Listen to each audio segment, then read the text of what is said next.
We were just reflecting and realized that we're at about the 2-year mark on these podcasts.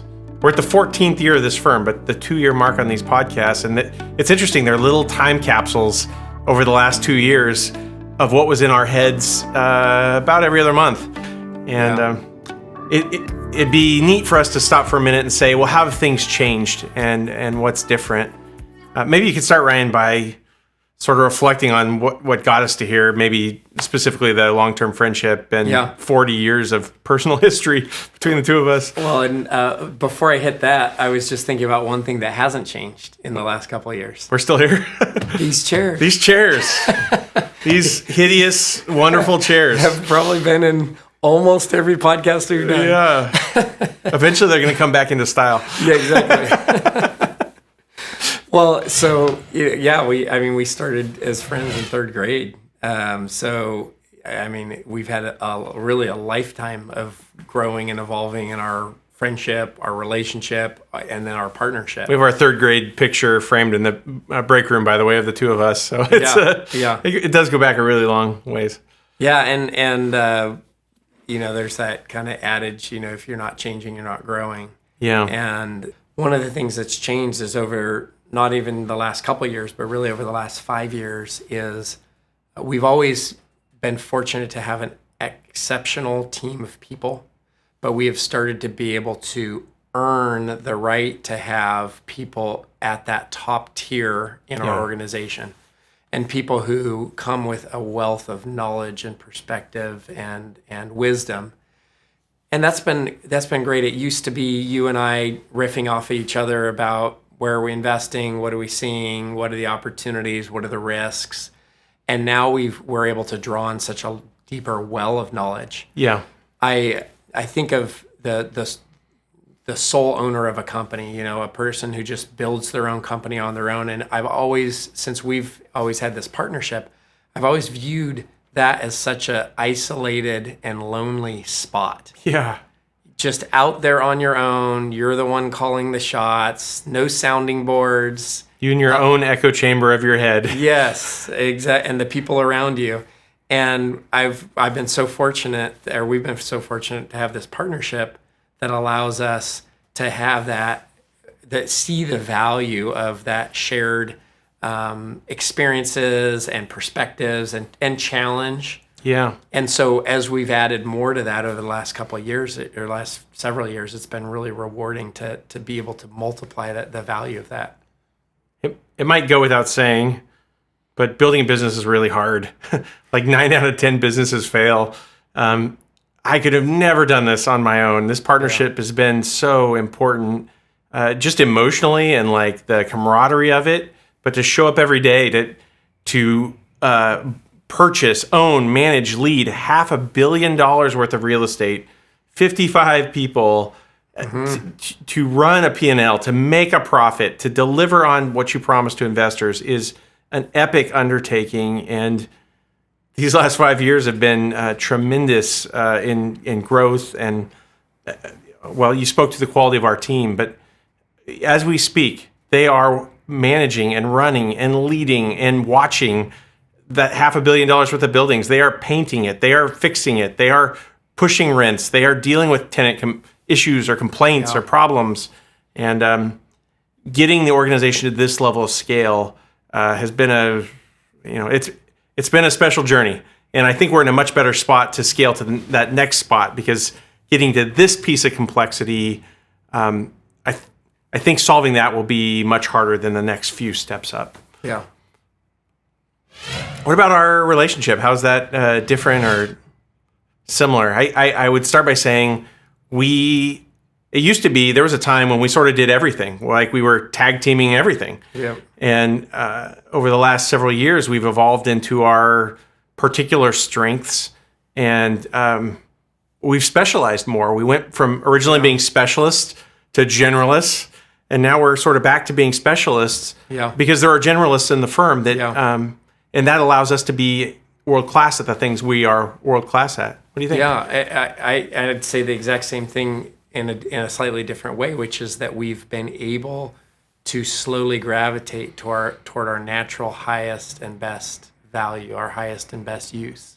Yeah. Right. Which is the joy of kind of the business environment is that, reward is, I should say, success is rewarded and failure is punished. Like that's the business environment, right?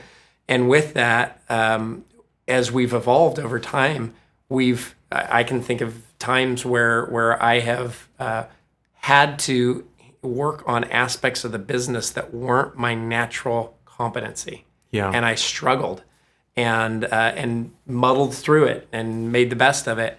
But as the organization grows, it allows each of us, as well as the rest of our team, to really kind of hone in on that part where we can provide the greatest value and where we find the greatest joy and freedom doing what we do. There's that idea that 1 + 1 doesn't make 2; it can sometimes make 5. And I think that's been the power of this partnership, as we've, number one, been committed for decades, in various ways. But number two, it's provided that stable foundation that a firm can flourish around. Yeah. So if we were sitting in these chairs 2 years from now or 3 years from now, how will things be different? Will we have new chairs? Will they?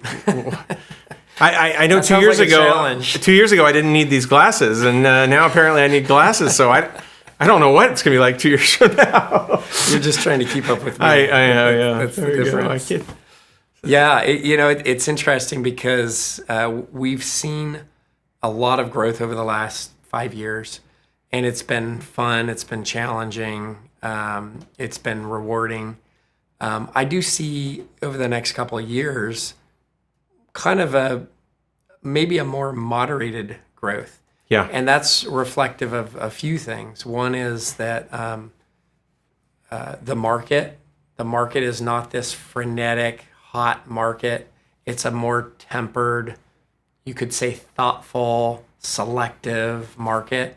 And so our general ethos has turned that direction, which is just being a more cautious, thoughtful buyer. Not to say that we were ever uncautious or unthoughtful, but when you're in a frenetic, rising environment, it's much easier to kind of close your eyes and make bets than in an environment that requires that more of that diligence and thought. But the other part of that is our business growth. We've been fortunate to be able to build out a really exceptional team of people. Yeah. And that team of people has a long runway. And so we will selectively add people where we have additional bandwidth growth that we need. But I just don't see it over the next couple of years being that kind of aggressive, frenetic kind of growth, just a more tempered growth, because we've been able to kind of pack the bench, I guess you could say. I think that sort of fits our life stage, the stage of our partnership as well, though. We've built the firm to this size. It is in a more stable place. This is a spot where we can be more... It's like once you've gotten here, you start to see that next 3 or 4 years, and it will be more thoughtful, more measured. I'm excited about that. I'm excited about working a strong plan. Not that we haven't before, we have, but at this vantage point, we have a 3-year plan written down that our leadership team agrees on, that has clear benchmarks and milestones. The roadmap is laid out, which is a luxury here. It's a joy. I'm proud of what we've done. So obviously, as businesses grow, generally they get more complex. But I'd be curious, in what ways over the last 2 or 3 years have you seen our business simplify? Well, I've been reading about Bill Belichick. I guess he won 7 Super Bowl rings, and he has this famous quote of, do your job. There might be some other words in there, but the main idea is you're one of 11 when you're out there. His job, he says, look, I've got 7 Super Bowl rings. Like, your job is not to do all the jobs. Your job is to do your job. Yeah. My job is to see, Bill Belichick says, my job is to see the big strategy. My job is to cast the vision. Your job is to do your job. And with the bench that we have, like, all of our jobs now, it used to be that my job was to do kind of your job and their job and his job and her job. And as we get bigger and as our as our plan is very clear and written out and articulate, your job is to do your job and my job is to do mine. And there's a simplicity in that. Yeah. I come to work knowing that buy great investments, maintain firm profitability. Done. That's it. That's what I do. Yeah. I think about those two things. That's it. Everything else that pops up is a distraction from those two focuses. Thinking more about the simplicity idea is, when a business starts, it is chaotic and you wear all sorts of hats and you figure out things as you go. And very entrepreneurial. Right? It's the essence of entrepreneurial. And as a business matures, in a sense, it does simplify because the train runs on time and we know why it runs. The parts do their part. Yeah. And the predictability of the process. Obviously, you can run into a case of scale where a company becomes too bureaucratic and too process driven and all that sort of thing. But there is a beauty in the simplicity of process and predictability in what we do. It's like we're in a sweet spot. We're like, we're in the spot where we're still highly entrepreneurial and focused, but we've done this long enough that the trains are running on time and we know which trains are running on which tracks.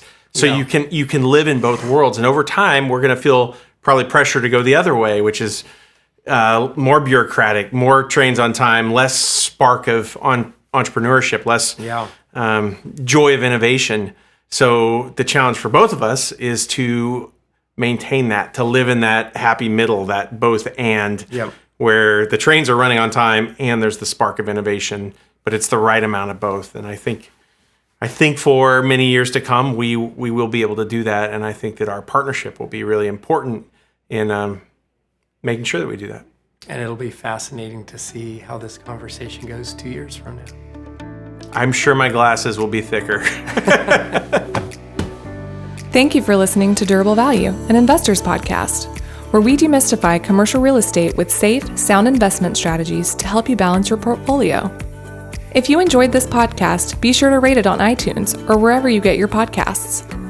To learn more, visit GraceadaPartners.com, where you'll find more information, investors tools, case studies, and more. This podcast is hosted by Joe Muratori and Ryan Suela. It's produced, edited, and mixed by Melodic, with intro music by Ian Post. Thanks again for listening, and we'll see you next time.